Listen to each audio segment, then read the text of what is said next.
My daughter's call shattered the stormy night, her voice weak and broken. "Mom, I'm so cold. Help me help my baby." "Where are you?" I asked, my voice laced with desperation. "Daniel left me at a bus stop. It hurts so much." And in that instant, a blood-curdling scream tore through the line. "I'm glad you're here. If you're watching this video, please like, subscribe, and tell me in the comments where you're listening to my story of revenge. I want to know how far it has reached."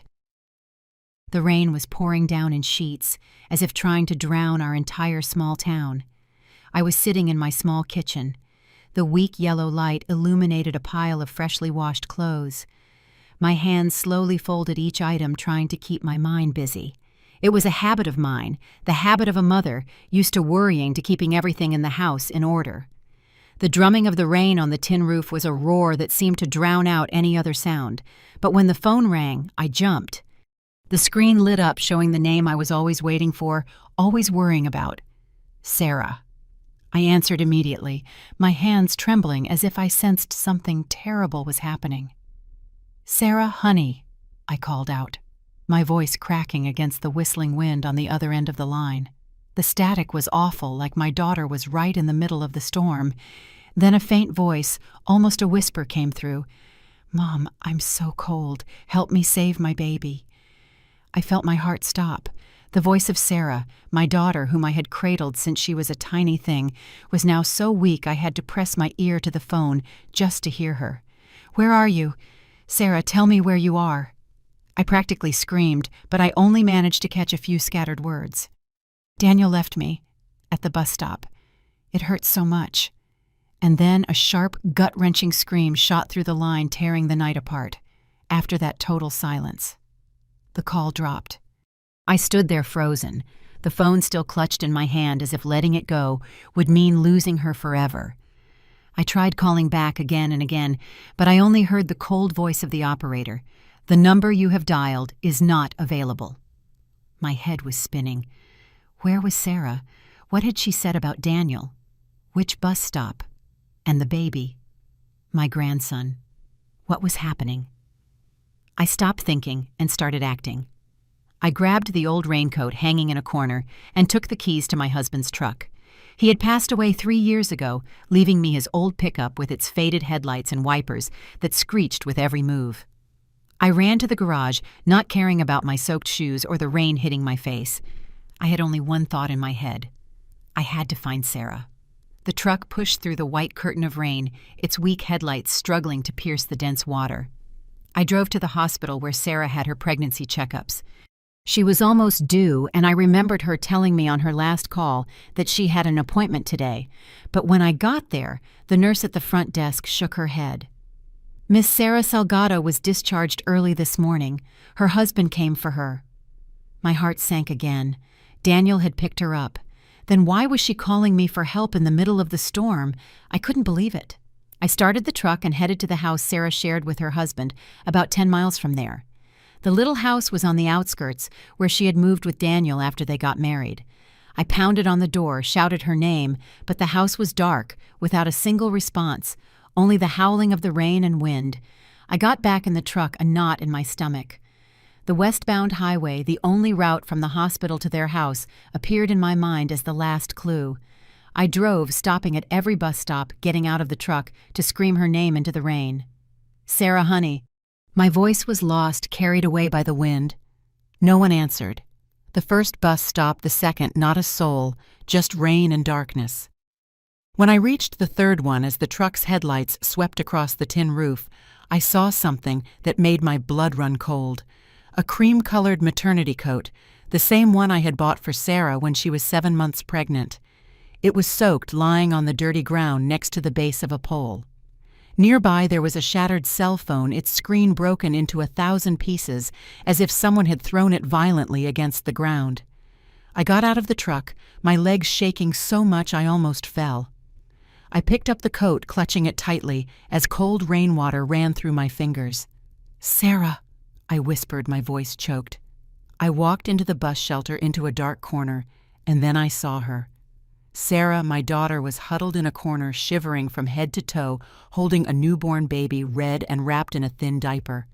Her face was as pale as paper, her eyes closed, her lips purple, the baby in her arms.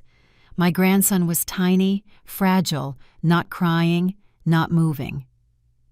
"Sarah!" I screamed, running towards her. I knelt the icy water, soaking my pants to the bone, but I didn't care.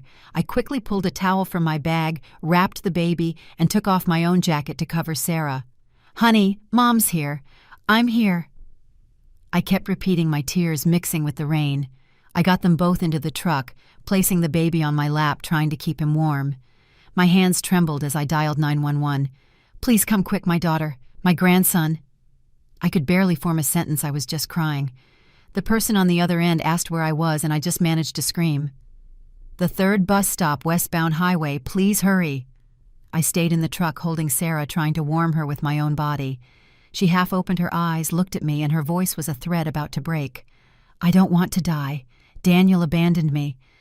Then she fainted, her head falling onto my shoulder. The ambulance arrived after 10 minutes that felt like an eternity. A young paramedic quickly checked on Sarah and the baby. Her voice was rushed but reassuring. "It's a good thing you got here in time. She gave birth alone. The baby has hypothermia, and she's exhausted." I just nodded, unable to speak, tears streaming down my face. They loaded them both into the ambulance, and I followed in my truck, gripping the steering wheel to keep from shaking. In my head, Sarah's words echoed endlessly. "Daniel abandoned me." Rage washed over me, but I knew it wasn't the time to think about him. I just wanted my daughter and my grandson to be safe. At the hospital, they were taken to the recovery room. I sat in the hallway, my clothes soaked and my hands still trembling. I didn't dare close my eyes. I didn't dare think about what would have happened if I had arrived any later. Every time the door to the room opened, I flinched, hoping for good news. Finally, the next morning, a doctor came out to talk to me. His voice was serious but firm. "Your daughter is showing signs of physical and mental exhaustion. You were lucky to save them both." I nodded, thanking him, but my heart was still heavy. Sarah was out of danger, but what had happened to make her give birth alone in the middle of a storm in an abandoned bus stop? And Daniel, the son-in-law I once trusted, what had he done to my daughter? The days that followed that stormy night, I walked around like a ghost. Every time I closed my eyes, I saw the image of Sarah huddled in the corner of the bus stop, holding her tiny baby, her lips purple. 3 days passed where I barely moved from the hospital, sitting outside the recovery room waiting for any news. Until the morning of the 3rd day, when Sarah woke up, I could finally breathe. She was lying in the hospital bed, her eyes tired, but they lit up when she saw me. "Mom," she called, her weak voice melting my heart. I took her hand. It was ice cold, as if the chill from that rainy night was still trapped in her body. "You're okay now, sweetie. I'm here," I whispered, holding back my tears. Sarah was very weak, but she recognized me. I asked her what happened that night, hoping she would tell me everything, but she just shook her head, her gaze lost, repeating the same phrase. "Daniel left me because I talked back to him." Hearing that broke my soul. Talked back, Sarah was so gentle. Since she was a child, she had never dared to contradict anyone. How could they blame her like that? I insisted. "What do you mean, talked back? What did you say to him that made him leave you in the middle of a storm?" But Sarah just lowered her head, pressing her lips together, and whispered, "I'm scared. I don't want you to worry." I squeezed her hand, trying to hide the fury growing inside me. Scared. What was she scared of? Of Daniel, or that I wasn't strong enough to protect her? Daniel, the son-in-law I once considered a good man, never showed up at the hospital. Not one visit, not one call. I called him, my voice trembling with rage. "Daniel, where are you?" "You know she almost died." But on the other end of the line there was only silence, and then a curt text message appeared on my screen. "You have no business meddling in my family's affairs." Reading it, I wanted to throw the phone. Family. He dared to call what he had done to Sarah, a family I sat in the hospital hallway, staring at the flickering fluorescent lights on the ceiling, and I promised myself I wouldn't let this go. I couldn't let Sarah continue living with a man like that. On the fourth day, the doctor discharged Sarah. She was still weak, but I didn't want her to stay in the hospital a minute longer. I took my daughter and my grandson to my house, the little house where I had lived for decades, the one that was once filled with Sarah's laughter as a child. I prepared a bottle for the baby, changed his diaper, and then sat next to Sarah, watching her hold her son with that same lost look in her eyes. "I'm going to take care of you both," I told her, trying to make my voice sound firm. "You don't have to worry about anything."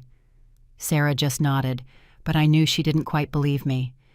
There was something in her eyes like a locked door I didn't know how to open. Not even a day had passed when, while I was making some broth for Sarah in the kitchen, I heard loud, sharp knocks on the door. I opened it, and there in front of me was Mrs. Helen Daniels' mother, with 3 neighbors behind her. She wore a dark floral dress, her hair pulled back in a tight bun, her face as hard as a stone. "Linda," she said in a voice so loud the whole neighborhood could hear. "We've been looking for Sarah for 3 days. The girl has postpartum depression. She ran away from home. And you have her hidden here without telling her family. I was frozen as if I had been slapped." Postpartum depression. Sarah had run away. Before I could say anything, one of the neighbors, Mrs. Rose, chimed in. "I've seen Daniel looking for his wife every night, poor thing. Don't you feel sorry for the boy?" I couldn't hold back anymore. "Sorry? Sorry for what?" I shouted, my voice trembling with rage. "Was it Daniel who left my daughter at a bus stop in the middle of a storm to give birth alone, and you dare to say that I don't love her?" The crowd fell silent, but their eyes were full of doubt. Then I heard footsteps behind them. Daniel appeared, getting out of his familiar silver truck, wearing a white shirt, carrying a can of formula, feigning concern. He looked at me with a calm but cold voice. "Mrs. Linda Sarah needs to come home.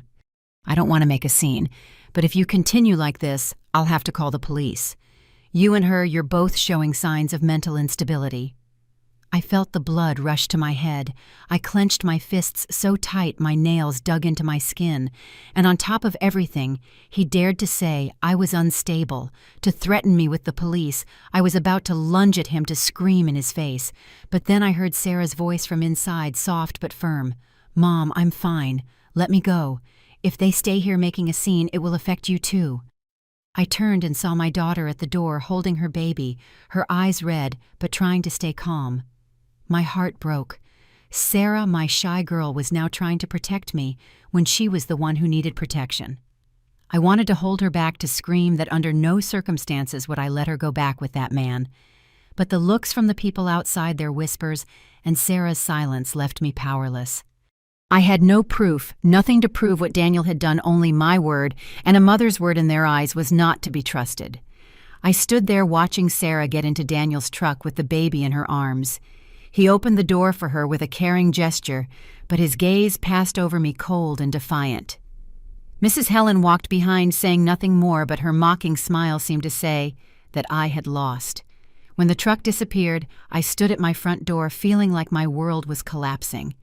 I had let my daughter go back to that house where I knew she wasn't safe. Tears welled up, but I didn't let myself cry for long.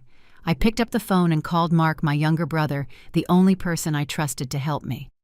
"Mark," I said with a broken voice, "we have to find proof. I can't let this go as if nothing happened." The night they took Sarah back to her husband's house, I couldn't sleep a wink. My little house, which used to be filled with my daughter's laughter, now only had the ticking of the clock and the sound of my heart pounding in my chest. Early the next morning, I drove to my brother Mark's workshop. He worked in a small corner that smelled of oil and wires, a place where I always felt safe when I needed help. Mark was sitting in front of an old laptop, typing quickly, surrounded by scattered electronic parts. I pulled up a chair, sat across from him, and told him everything.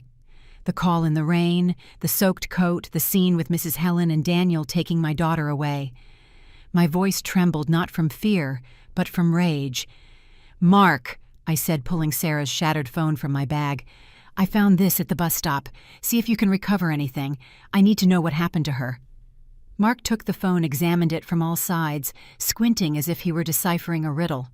"Sis," he said in his deep voice, "with the phone this broken, recovering the data is going to be a problem, but I'll give it a try." And about Daniel. That guy is no fool. He knows how to make everyone believe he's the perfect husband.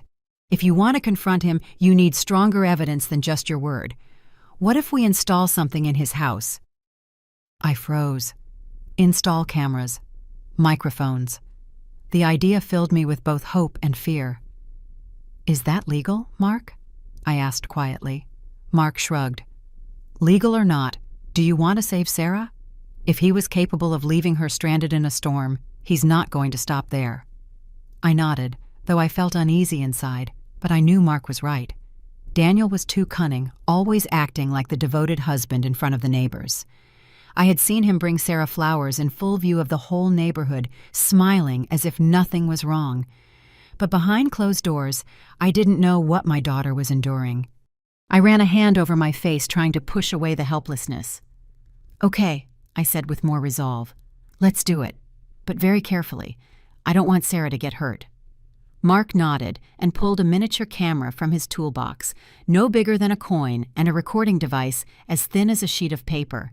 Sis, I know Daniel usually takes Sarah to the supermarket to buy diapers on Saturday afternoons. He loves to pretend he's an attentive husband. That's our chance to get into his house. I nodded, my heart racing. I wasn't used to doing things behind people's backs, but for Sarah, I would do anything. On Saturday afternoon, I drove at a safe distance following Daniel's silver truck. He took Sarah to the supermarket on the outskirts about 10 minutes from their house. I parked in a discreet corner and watched Sarah get out of the car, carrying the baby, walking slowly, as if she had no soul. Daniel was by her side, carrying a bag, smiling and waving to an acquaintance in the parking lot. He acted so well that I almost believed he really cared about her, but I knew it was just a facade.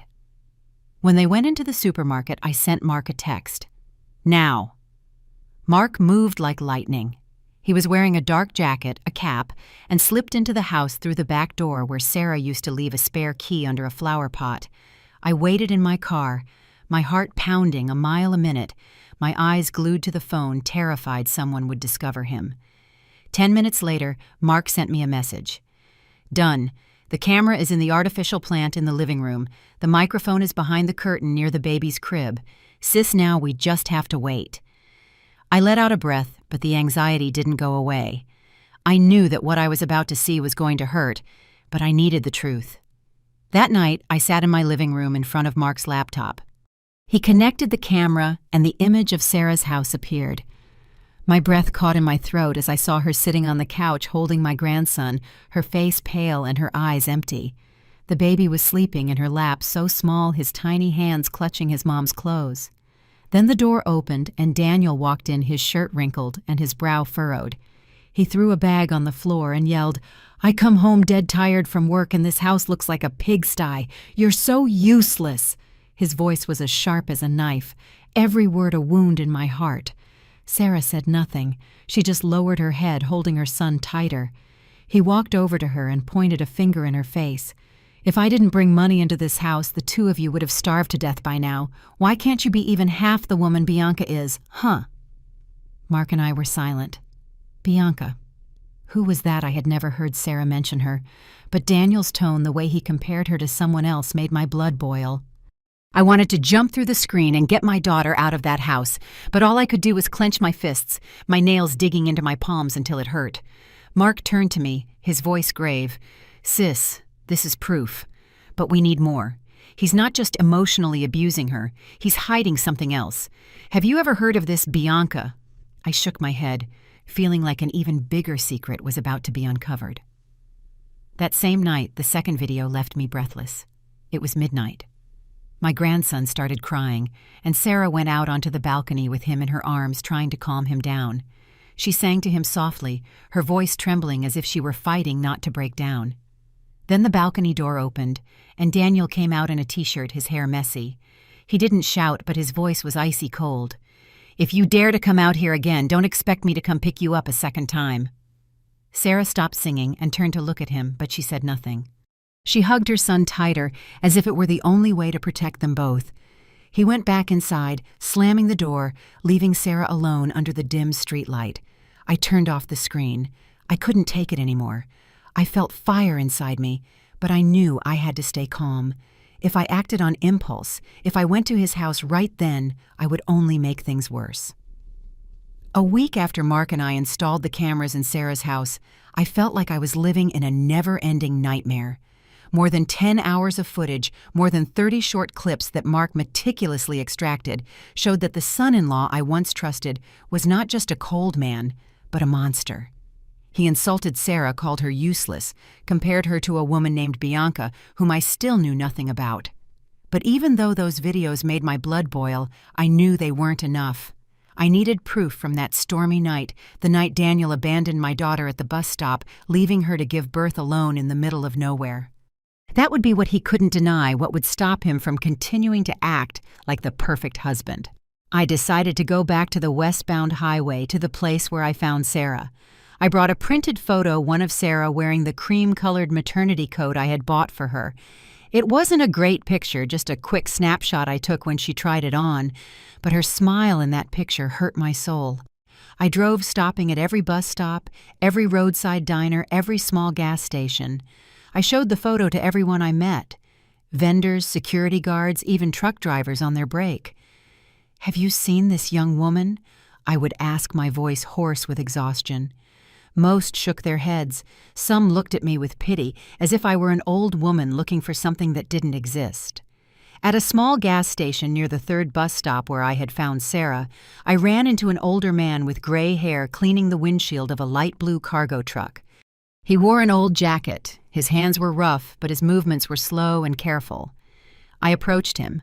I showed him the photo, trying to stay calm. "Sir, have you by any chance seen this young woman?" "She was wearing a cream-colored coat. She was pregnant. She might have been around here a week ago." The man looked at the photo, frowned, and then shook his head. "No, I don't really remember her. A lot of people pass through here." I didn't give up and asked him, "Were you here last Tuesday night?" Around 10 o'clock, it was raining very hard. He stopped cleaning the glass, looked at me, and seemed to search his memory. "That night, it was pouring down in sheets. You could barely see the road. I thought I saw someone standing by a post at the bus stop, up ahead in my headlights, but I figured it was a broken sign. I couldn't stop. My truck carries gas. It's too dangerous." My heart beat faster. "Do you have a dash cam?" I asked, my voice trembling, not daring to get my hopes up too high. The man hesitated, looked at me for a moment, and then nodded. "Yes, but I'm not sure if that video is still saved. Let me call my nephew to bring the laptop. If you remember the day and time correctly, I can check." I nodded repeatedly, thanking him over and over, feeling like my heart was going to burst with hope. I stood there next to his truck. The cold wind made me shiver, but I didn't care. Just one piece of evidence, just one recorded moment, and I could prove what Daniel had done. 2 hours later, I was sitting in a small cafe next to the gas station across from the truck driver and his nephew, a slim young man with an old laptop. The boy opened the dash cam video files, scrolling through each clip until I told him their stop around 10:36 on Tuesday night. He rewound in slow motion, and then on the screen I saw it. Daniel's silver truck parked right under the roof of the third bus stop. I recognized it instantly. I had seen it too many times, its headlights an unforgettable memory. Daniel got out wearing a black raincoat, opened the passenger door, and yelled something at the person inside. It was raining so hard you couldn't hear anything, but I saw him raise his hand point and then slam the door. The truck sped off, leaving behind a figure stumbling in the rain. It was Sarah in her soaked cream-colored coat, her hands on her belly, walking with difficulty before collapsing. I was speechless, tears streaming down my face without me realizing it. "That's her," I whispered, covering my mouth. The truck driver looked at me, his expression soft, as if he understood my pain. "Ma'am, I'm so sorry. If I had known it was a person, I would have stopped." I shook my head, trying to hold back my sobs. "No, it's not your fault. Thank you, really, thank you so much." I asked for a copy of the video, and he nodded, telling his nephew to transfer it to a USB drive for me. When I held that small drive in my hand, it felt like I was holding a ray of light in the darkness. This was the proof, something Daniel couldn't deny, An accidental witness, a complete stranger, impossible to manipulate. That night, I took the USB to Mark. He reviewed the video, comparing it now on the screen. 10:36 p.m., just as I remembered. "Sis," Mark said firmly, "this is enough to take him to court. If we combine it with the recordings and videos from the house, we can prove not only that he psychologically abuses her, but that he abandoned her in a moment of emergency." I nodded, but my heart was still heavy. One afternoon, I was sitting in my small living room. The yellow light from the old lamp illuminated the laptop screen. I rewatched the video Mark had just sent me. Every frame was like a stab in the heart. Sarah, my daughter, sitting on the couch holding my grandson, her hands trembling as she fed him. Her pale face, her lost gaze as if her soul had been ripped out. Then I noticed a small detail that made my blood boil. Daniel's cell phone, which was on the table next to the couch, suddenly lit up. It was an incoming call. He looked at the screen, got up quickly, and went out to the patio with the phone. I turned up the volume, trying to hear every word. His voice came through sickeningly sweet. "Bianca, my love, last night you told me you were tired, right? Rest well today. Okay, my life?" I flinched, gripping the edge of the table. Bianca, that name again like a ghost that wouldn't go away. He kept talking in a tender voice, calling the person on the other end my life, without the slightest hesitation, even though Sarah was just a few feet away. I looked at my daughter in the video.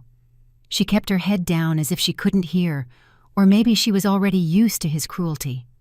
My heart ached. Daniel not only abused her psychologically, not only had he abandoned her in the rain, but he was also shamelessly talking to another woman right in front of his own wife. I turned off the screen. I couldn't take it anymore. I felt fire inside me, but I knew that if I wanted to save Sarah, I had to keep a cool head. The next morning, I decided to investigate Bianca. I didn't know who she was, but her name had become a key piece of the puzzle. I went to the neighborhood where Sarah lived, where the neighbors used to gather to gossip. I stopped by Mrs. Teresa's laundromat, a talkative middle-aged woman who knew a lot. I pretended to ask casually, "Teresa, have you heard of a girl named Bianca around here?" She stopped folding clothes, looked at me and smiled slyly. Bianca Rivers, the pretty one who lives at the beginning of 5th Street. She rents a luxury apartment, always well-dressed, but has a bad reputation.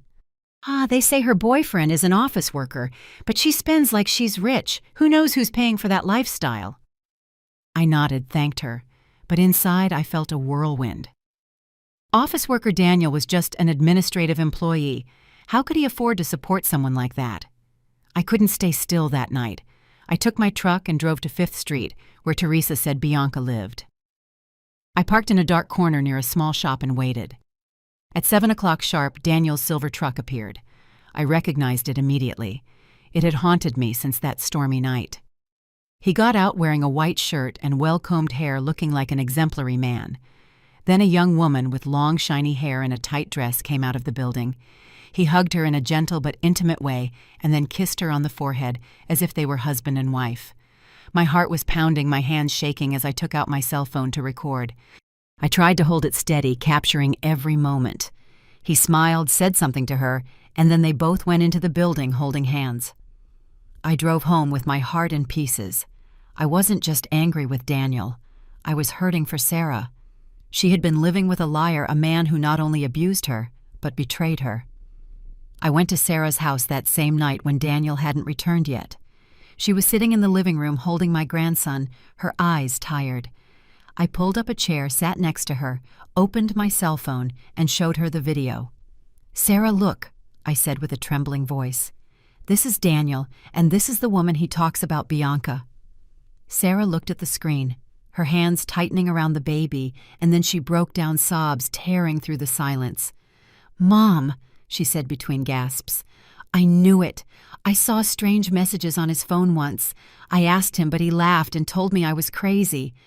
And that night, the night he left me at the bus stop, it was because I dared to confront him." I hugged Sarah, feeling her body tremble in my arms. "Why didn't you tell me?" I asked, as my own tears fell. She shook her head. "I was scared, Mom. He said if I told anyone, he'd make everyone think I was crazy. I didn't want you to get into trouble." I felt a deep bitterness. Sarah, my good girl, always trying to protect me, even when she was the one who was hurt. I stroked her hair, trying to stay calm. I'm not going to let him keep hurting you, I promise. But in my mind, a bigger question began to form. Daniel was just an administrative employee. Where did he get the money to rent a luxury apartment, buy expensive clothes, and maintain Bianca's lifestyle? I remembered the videos, the way he always boasted about earning the money to support Sarah and the baby. Something wasn't right. I decided to investigate further, and the next morning I went to Daniel's company during his lunch break. I introduced myself as his mother-in-law, asking to speak with management about an important family matter. The receptionist, a young woman named Anna, took me to a waiting room. As I sat down, she whispered to me with a worried voice, "Ma'am, haven't you heard? Our bosses are investigating Daniel. There are reports of unjustified money transfers from inside the company, and everyone suspects it was him." Anna's words were like a flash of lightning in my head. Money. So Daniel wasn't just cheating on and abusing Sarah, he was also involved in something shady at his job. I thanked Anna, trying to appear calm, but inside, I felt a hurricane. A week later, I received an unexpected call. The phone rang at noon while I was sitting in the kitchen, a cup of cold coffee in my hand. The number was unknown, but the voice on the other end was clear, polite, but firm. "Mrs. Linda, I'm Robert Evans, Executive Vice President of the company where Daniel Salgado works. We've received a copy of the dashcam video and some recordings about the psychological abuse in his home. We need to see you immediately." I froze the cup, almost slipping from my hands. My heart was pounding, a mix of hope and fear. Someone believed me. Or was it another of Daniel's traps? I took a deep breath, trying to stay calm. "Of course I'll be right there. What time works for you?" Mr. Evans replied, "Today at 2 p.m. at the headquarters. Bring any documents you have. We need to review everything thoroughly." I arrived at the offices, a modern glass building in the city center. Sitting in a small conference room, I felt out of place among the leather chairs and polished wooden table. Mr. Evans entered, a middle-aged man with graying hair and a sharp gaze.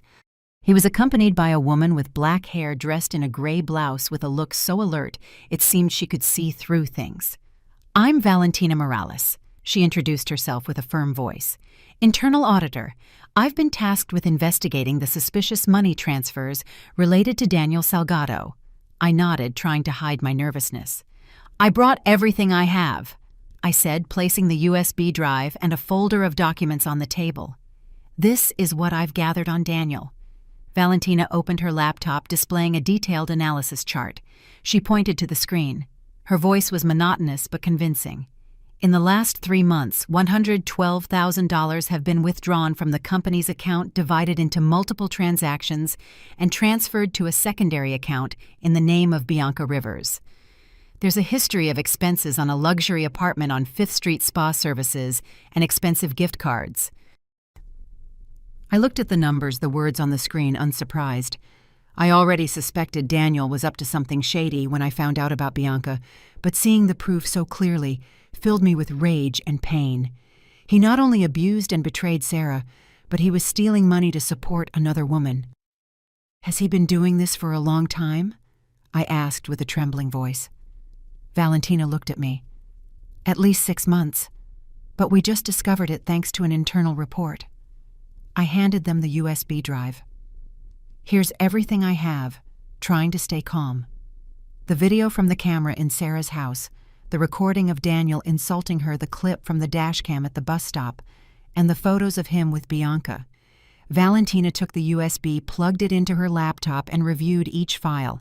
Her expression didn't change, but Mr. Evans frowned, drumming his fingers on the table. "Mrs. Linda," he said, "this is very compelling evidence. It not only demonstrates the abuse, but it reinforces Daniel's motive. He was afraid Sarah would discover his infidelity and the financial fraud, so he looked for a way to silence her." I nodded, feeling as if a weight had been lifted from my chest. Finally, someone believed me. Finally, I wasn't alone. 2 days later, Mark called me in the middle of the night. His voice was rushed. "Sis Daniel's company just issued a statement. He's been suspended indefinitely. He's under internal investigation. I sat up bolt upright in bed, my heart racing. Really, Mark, they acted that fast. Mark chuckled softly. Sis, with what you gave them, they couldn't ignore it. But be careful. Daniel is not one to give up easily. Mark's words sent a chill down my spine. I knew Daniel was cunning, but I didn't imagine he would react so quickly. The next morning, I opened Facebook to see if there was any neighborhood news, but what I saw left me frozen. A long post on Daniel's profile with a title that paralyzed me. When you just want to be a good husband, but they turn you into the villain. He wrote like a victim, saying that I, his mother-in-law, had slandered him, made up stories, destroyed his family. He posted old videos. Him holding my grandson cleaning up, spilled milk, kissing Sarah's forehead while she slept, all with soft background music. I watched it with trembling hands, blood boiling in my veins. Those images were real, but I knew they were just a facade. How long had he been putting on this show, and how many people believed him? Below the post, his mother. Mrs. Helen left the first comment like a stab in my heart. My son is carrying the weight of the world. But the reality is that Sarah was diagnosed with postpartum emotional disorder. She herself said her own mother wanted to harm her, and now that mother blames my son. That morning, my phone wouldn't stop vibrating. Social media notifications were piling up. Messages, comments, even calls from distant relatives I barely remembered. A niece called me, her voice hesitant. Auntie, I didn't think my cousin-in-law was suffering so much. Please don't make the problem bigger, okay? I squeezed the phone, wanting to scream, but I stayed silent. I didn't answer. Not because I didn't know what to say, but because I was too tired of having to explain myself. I opened Facebook, and Daniel's post hit me again like a stage play, designed to make me the villain. Shared over 400 times, hundreds of comments of sympathy, calling him a devoted husband, harassed by a controlling mother-in-law. He wrote a long text, every word calculated. Mrs. Linda, my mother-in-law, has always wanted to control Sarah's life. She never accepted me, never accepted her daughter's happiness. Even though Sarah doesn't trust me, I still change my son's diapers. I buy his medicine when he has a fever. I rock him to sleep every night. I read it with trembling hands, blood rushing to my head. She called me the shadow that silently destroys her own daughter's life. He posted short videos, him holding my grandson with a big smile, cleaning up spilled milk, kissing Sarah's forehead while she slept. The music was soft. The lighting of the videos was edited to make everything seem natural and warm. But I knew it wasn't the truth. It was a perfect show staged to hide what he had done. I wanted to scream, to post a reply, but I knew if I did, I would fall into his trap. He wanted me to lose my cool, to become the meddling old woman the malicious comments said I was. Below the post, unknown profiles jumped to Daniel's defense, insulting me. That old woman is jealous of her daughter's happiness, trying to break up a young family. How evil! I read and felt a sharp pain. The neighbors who used to smile at me, who had had coffee with me, now looked at me with suspicion. I went to the market and felt their sidelong glances, the whispers behind my back. That's her Sarah's mom, they say she slandered her son-in-law. I bowed my head and walked faster, but my heart felt heavy. I had fought to protect my daughter, and now I was the one being criticized. 2 days later, I was with Mark in his workshop, reviewing the videos from the camera in Sarah's house. I wanted to find more proof, anything that would unmask Daniel's theater. Mark, with his sharp gaze, pointed to a video. Sis, look at the time. The clip Daniel posted on Facebook where he holds the baby was recorded on the same day as this other one. I looked at the screen and saw Daniel holding my grandson, smiling like a model father. But just a few hours later, in another video from the hidden camera, he slaps Sarah in the living room right after she accidentally spilled a glass of water. "How are you going to take care of a child if you're so clumsy?" he yelled, his voice icy. Sarah just bowed her head, not daring to answer. I clenched my fists, my nails digging into my skin. "Mark," I said with a choked voice, "he recorded those videos for show. Did he know we had cameras there?" Mark shook his head. "No, sis, he didn't know. Those videos are from before he probably recorded them to maintain an image. but now he's using them to deflect attention. I looked back at Daniel's post and saw a comment that made my heart freeze. Mrs. Helen, his mother, had uploaded a photo of a medical paper with the text, "Patient Sarah Salgado presents symptoms of postpartum depression. It is recommended to avoid contact with people who cause her emotional stress." The logo of a well-known hospital was in a corner with the illegible signature of a doctor. Below the comment, dozens of people shared it, saying that I was the cause of Sarah's depression. That mother is driving her daughter crazy. Poor Daniel having to put up with a mother-in-law like that. I stared at the screen, feeling like the whole world was turning its back on me. Sarah with depression. She had never told me, and the doctors at the hospital didn't mention anything. Was it true, or was it another of his tricks? That night I turned on the TV, looking for something to distract me from the attacks. But a brief news story on the local channel stunned me. The headline on the screen read, "Clinic owner arrested for forging medical documents. More than 40 psychological certificates seized, some used to evade legal responsibility in divorces and disputes." The reporter showed a close-up of the clinic's logo, and I recognized it instantly. It was the same logo from the medical paper Mrs. Helen had posted. I immediately took a picture of the screen and sent it to Mark and to Rebecca, the lawyer I had contacted the week before for advice.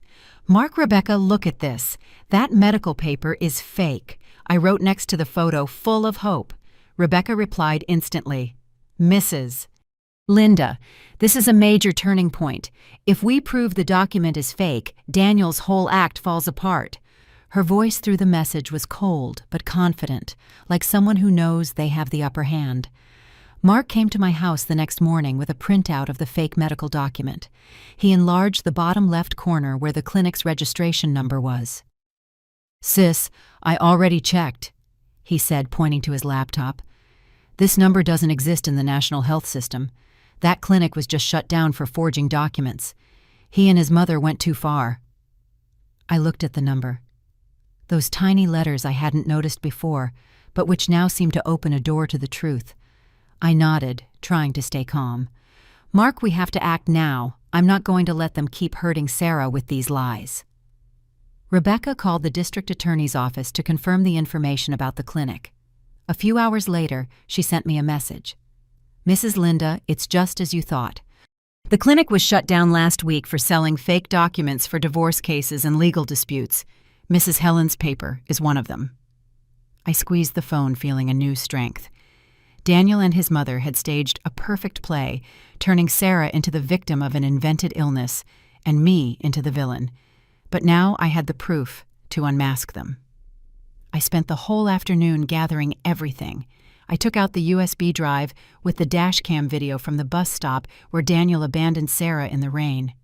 I organized the clips from the hidden camera, the recordings of Daniel's voice insulting and humiliating her. I printed the photo of Daniel hugging Bianca on 5th Street and Valentina's financial analysis, which proved the embezzlement of $112,000 from the company. Finally, I placed the photo of the news story about the fake clinic on top of everything, like the jewel of my evidence collection. I looked at the piles of documents on the table, my heart heavy but full of determination. This wasn't just a battle for Sarah. It was also, for me, a mother who an entire neighborhood had turned its back on just for wanting to protect her daughter. The next morning, Rebecca and I went to the city police headquarters. I walked in with a thick folder, feeling like I was carrying my whole life in my hands.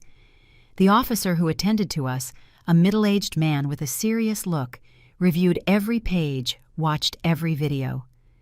"Mrs. Linda," he said in a grave voice, "what you've brought us is very serious. We will open an official investigation for the crimes of domestic violence, document forgery, and corporate fraud." I nodded, trying to hold back the tears that wanted to escape. "Thank you, officer," I said with a choked voice. "I just want my daughter to be safe." He looked at me and his expression softened.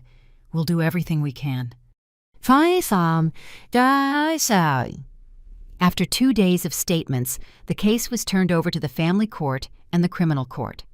The hearing was set for 2 weeks later, a time that felt like an eternity to me. I knew Daniel wouldn't just sit back. He was strangely quiet on social media. No new posts, no comments from Mrs. Helen, but I wasn't naive enough to believe he was remorseful. People like Daniel never shut up out of remorse. He was preparing his next move, and I had to be ready. Mark called me one night, his voice rushed. "Sis, I just discovered something. The bank account in Bianca Rivers' name is being emptied little by little, transferring the money to several small electronic wallets. He's trying to cover his tracks." I froze. "What do you mean, is he going to get rid of Bianca too?" Mark confirmed over the phone. "Exactly. I talked to a friend who works at the bank. These transactions started right after Daniel was suspended. He knows he's being investigated, and he's cutting all ties." I immediately called Valentina, and she confirmed it. "Mrs. Linda, our internal records show the same thing.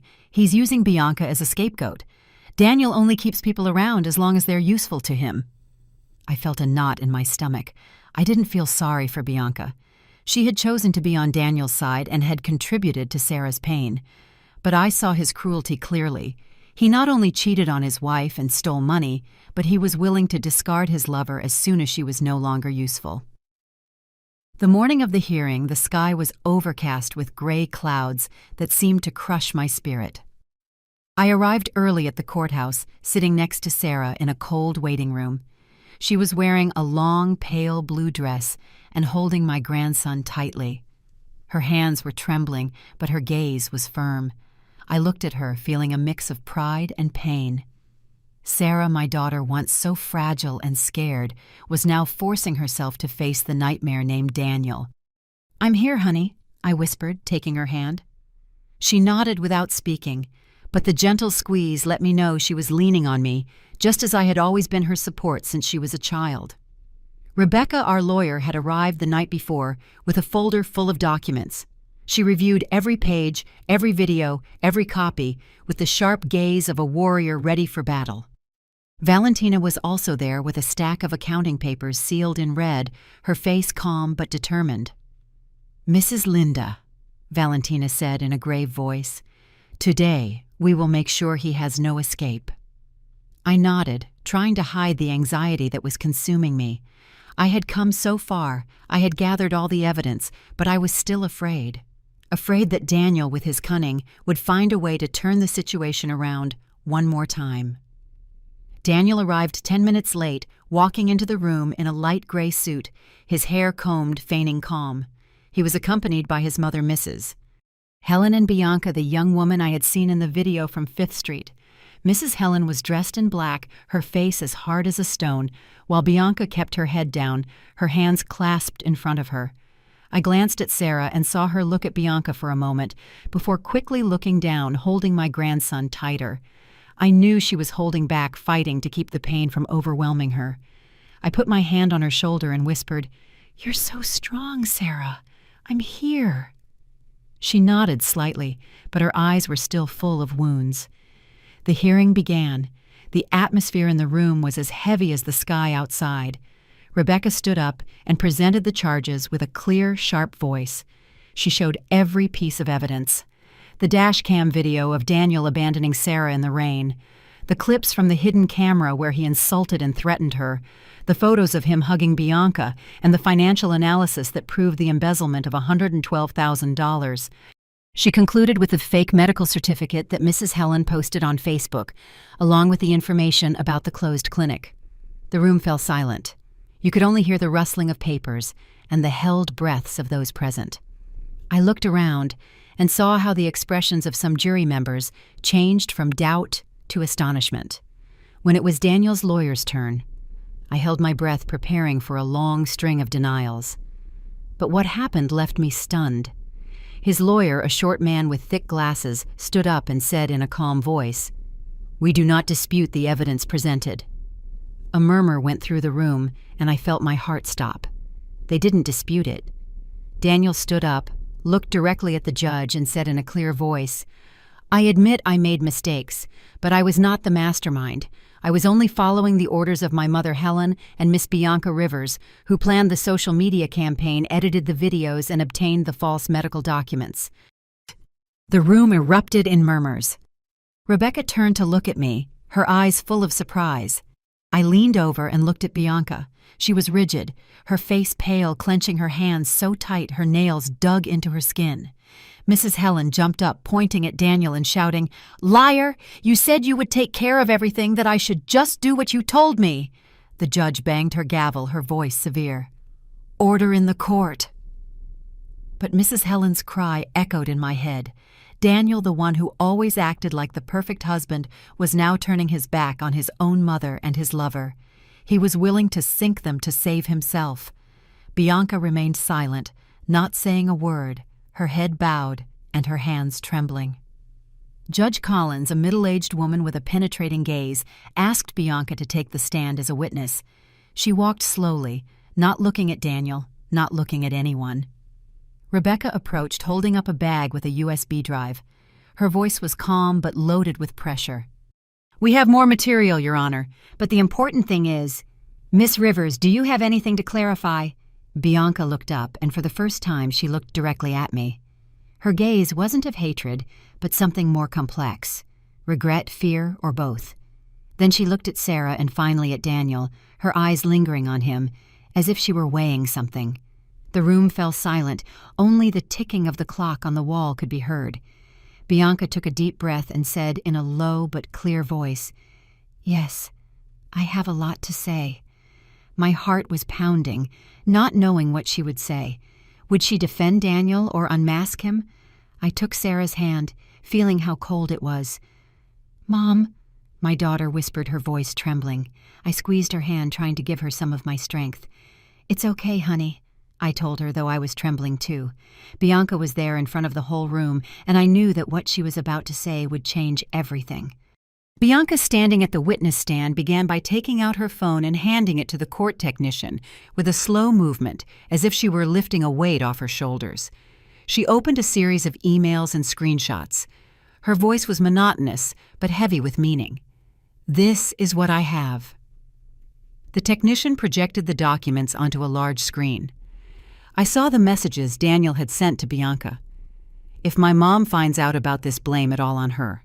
I'll say she did it alone to save face." Then a detailed plan for the Facebook post written by Daniel himself with his scrawled signature at the end.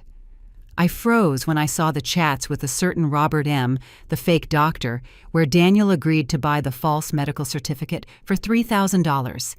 And finally, a short clip showing Daniel calling Bianca to scold her for not editing the part where he washed the diapers correctly in the video he used to build his image as a perfect father. The room was silent. I looked at Sarah and saw she was holding her breath, her hands clutching my grandson, her eyes full of tears. I turned to Valentina, and she nodded slightly. Her look seemed to say, "This is the final blow." Bianca continued, her voice firm. "I made a mistake. I thought I was special, that Daniel loved me. I know I'm not a victim, but I can't continue to be an accomplice to his lies either. He deceived all of us, Sarah, his mother, and me." Daniel, sitting in the defendant's chair, had a pale face and clenched fists. He shouted, his voice breaking, "What are you saying, Bianca? You promised you wouldn't."